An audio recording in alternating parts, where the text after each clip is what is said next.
Hello friends, good morning. We are here again to learn something, and today we are going to discuss a very important topic named digital sextortion. We are all aware that in the modern era, various kinds of cyber crime we encounter day in and day out. You might have heard digital arrest. Few months back, I have given a detailed description on this channel, Dr. G.K. Goswami, IPS, about various nuances how digital arrest is a crime, how it is being conducted, how it allure people, how it threaten people, and ultimately people land into digital arrest. Let me tell you very clearly, I am a police officer and now we are running the government institution as founding director. So, digital arrest is a crime. It is nowhere in the world digital arrest is permitted legally. So, wherever you heard this term, always consider it is cyber crime. Likewise, today we are going to discuss one another important topic, digital extortion, that is digital sextortion. Earlier, sextortion was quite common for various reasons. Females mainly were being exploited for sexual favors based on various pretexts. Particularly, they were being allured, they were being promised falsely for marriage, and sexual relationships were being made.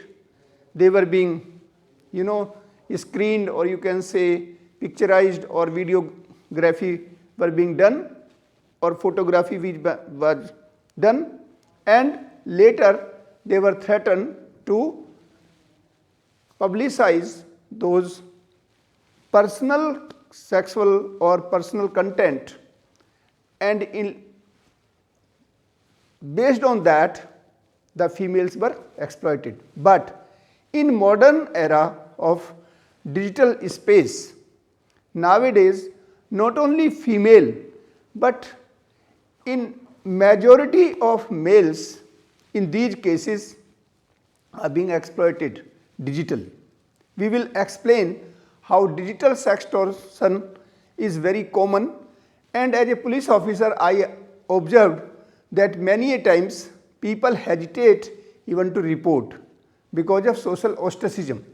So, this crime is very fertile for digital criminals, digital perpetrators. So, let us understand this quickly.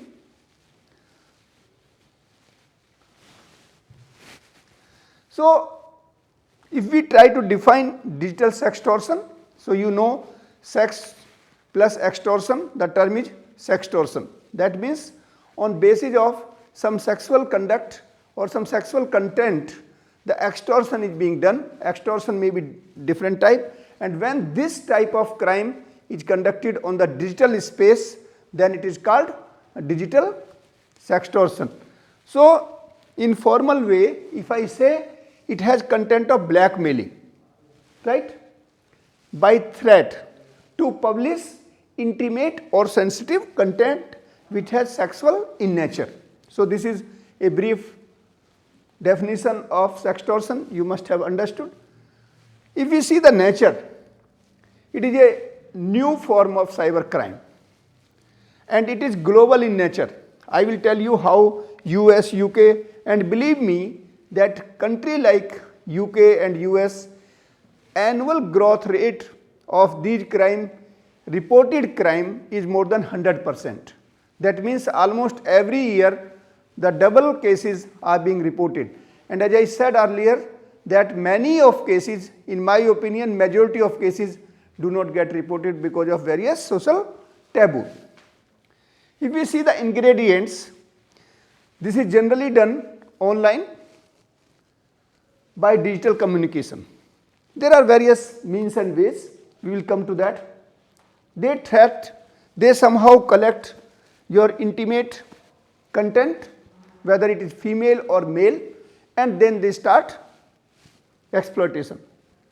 If we see the exploitation methods, then they may take sexual favor.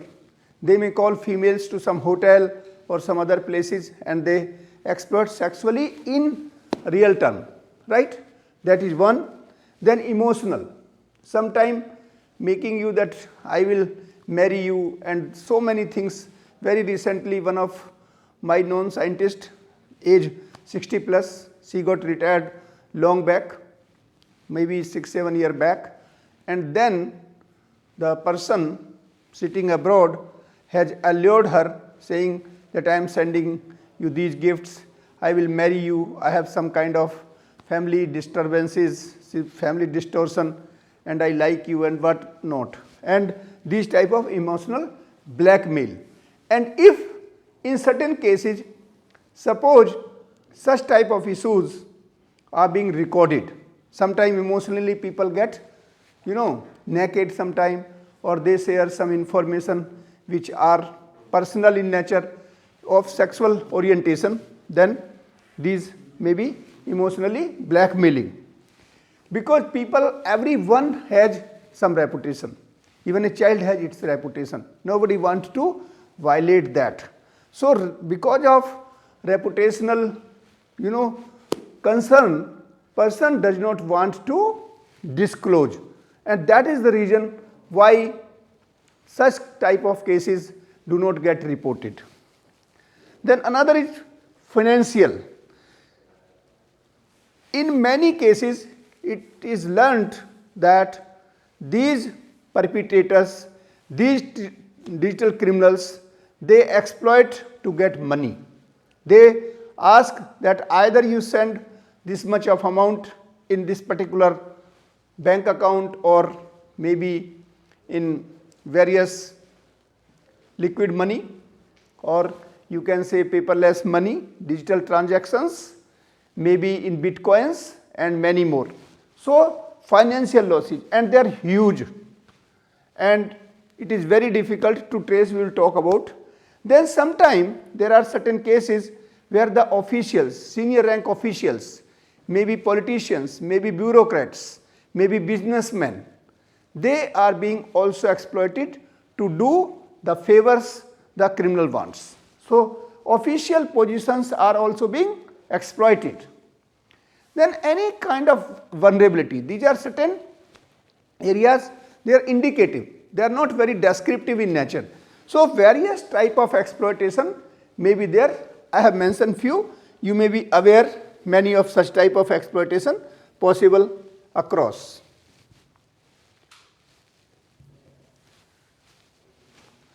So if we go to method, that how these criminals get those information.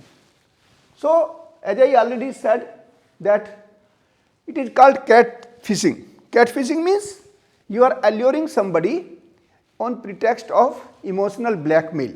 Say that you looks very good, or sometime they say that I will marry you, maybe male or female. And you know well that these days the digital identity can be completely camouflaged. You don't know whether at the back of it, this is the age of deepfake. The voice can be built, and the face, the video, everything with the help of AI.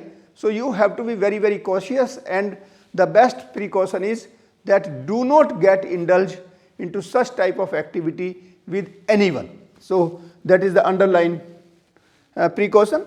But let's see how they get these intimate content. Online allurement, that is called catfishing. The romantic interest.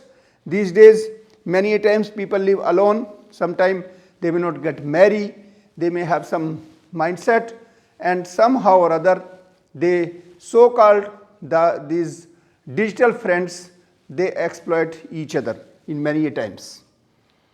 Then psychological manipulation, they generally look the vulnerable groups. Vulnerable groups are children, and especially those children who do not get proper attention of their parents. Sometimes the family is distorted. Mother, father are not living with the children, or there are disputes. So these kind of vulnerability also make these children vulnerable for sexual exploitation, sometimes physically also. Then sometimes they get this sexual oriented content by hacking or by another means of getting your digital security breach, and then they get that content, and if that content is of sexual orientation, they start exploiting. Then sometime by phishing, wishing, and so many methods which I have already discussed in cybercrime, which I think few months back we discussed at length cybercrime and various aspect. Then we discuss about wishing, phishing, and many such criminal activity on digital platform.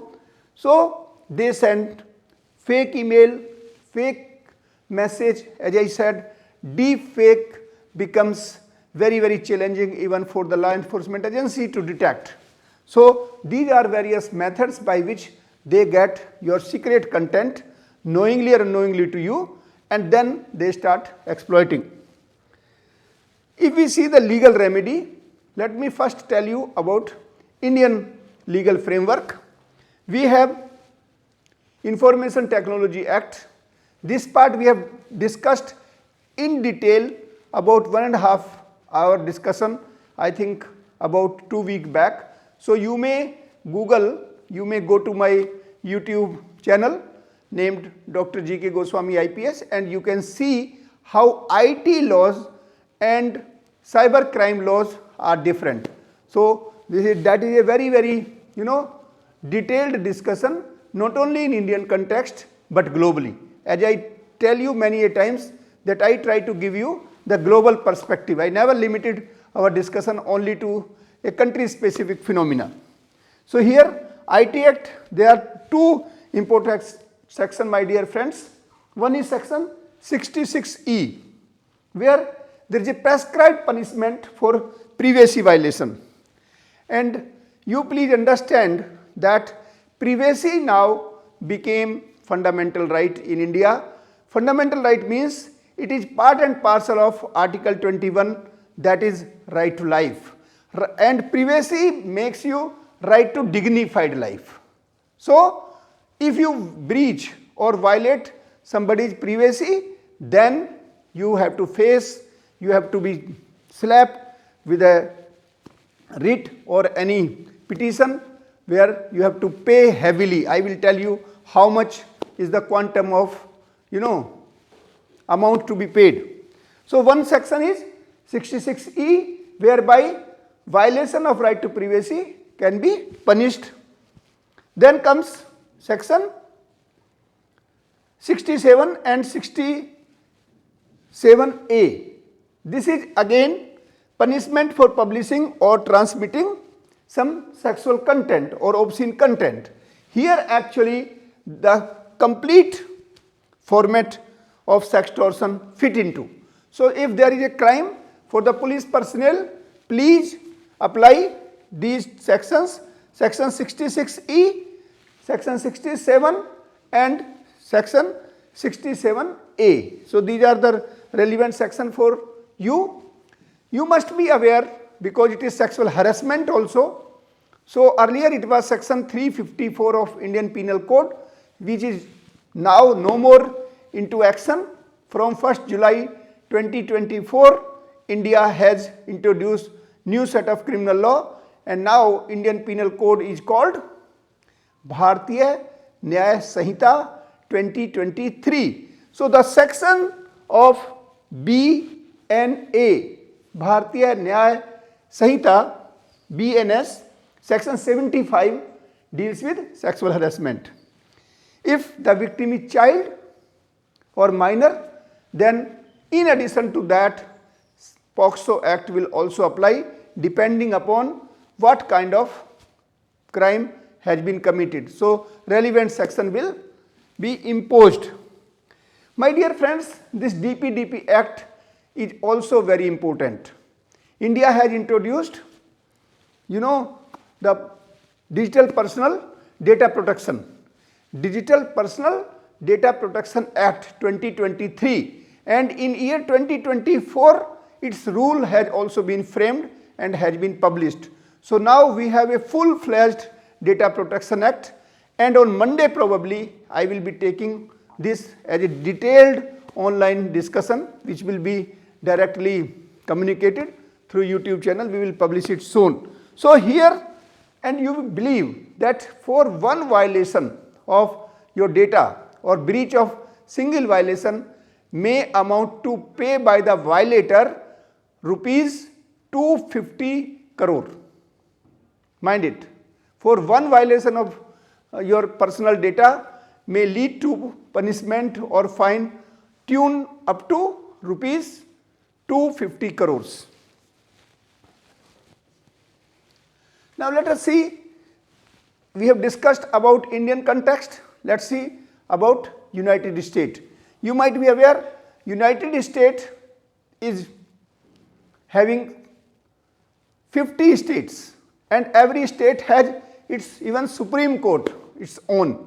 Like in our Indian scenario, we have only single federal Supreme Court, and we have different high courts in different states. But in US, Supreme Court are different in different states. So meaning thereby 50 states have 50 Supreme Court, and they have federal Supreme Court also. So accordingly they have federal law and state law. So I am talking about, if you dealing with digital sextortion, then in federal state or federal law there is a Computer Fraud and Abuse Act. The action may also be taken under Stop Enabling Sex Trafficking Act. In addition to that, State Act will also apply wherever the jurisdiction, in whatever state the commission of offence is being reported, their laws will also apply. If we see United Kingdom, the important regulation is GDPR, General Data Protection Regulation, and another act is Council of European Budapest Convention. So these are the laws which are conventionally being used for this purpose. Now let us see how the preventive measures we can take broadly. So legal challenge, if we see handling these crimes which are cyber crime in general. So one is the anonymity of the perpetrator. It is difficult that who is the perpetrator. They have various kind of disguise. They have various kind of blocks. It is difficult to cross that barrier by the investigating agencies. So the cyber security becomes very important. Then jurisdictional complexity. The person may be sitting in India, but the perpetrator may be any part of the world. So you may be knowing, he may be saying that I am from Delhi, I am from X place, Y place, but in totality, in reality, he may be sitting any part of the world. He may be saying I am sitting in England, but he may be sitting in the next door to you. So you never know. So this is the complexity.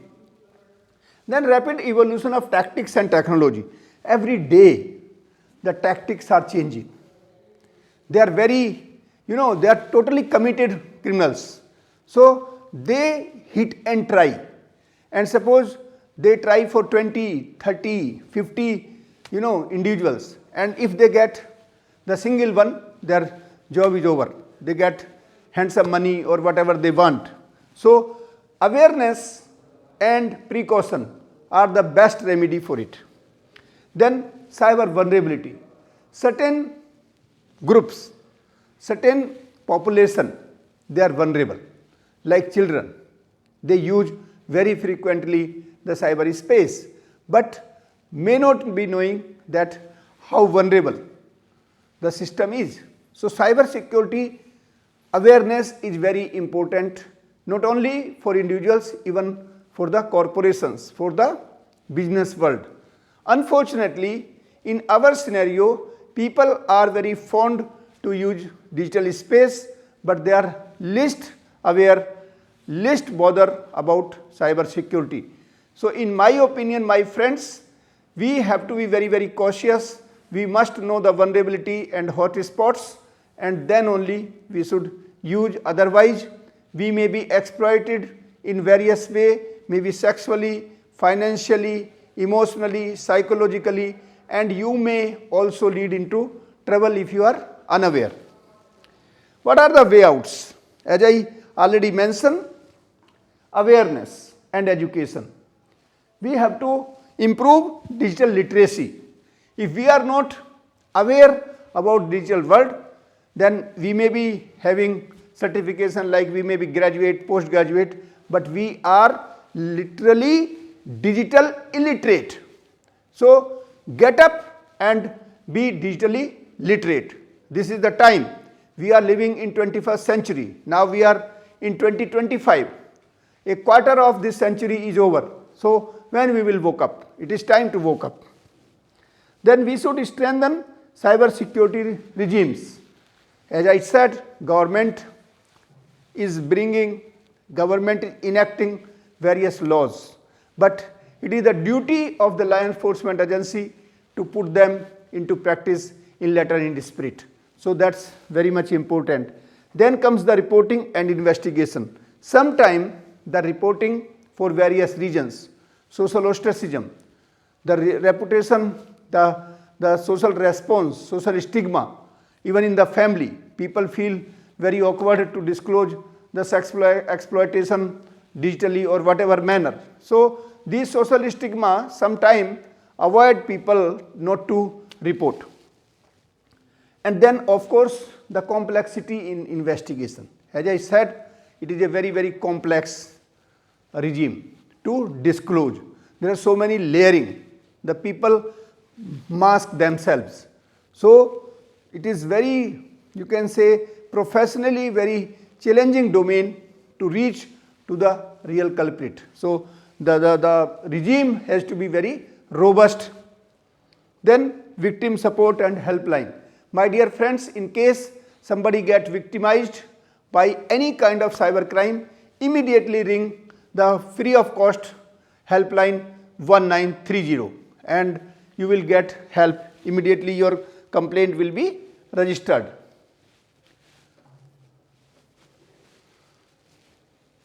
So with this, thank you once again, and as you always support, please subscribe this channel, and on Monday, as I said, we will be meeting again online live streaming for none other the case the data protection legal regimes. What kind of legal regime we have in India, abroad. So by then, goodbye and happy Republic Day coming soon in India, 26th of January 2025. Thank you once again. Namaskar.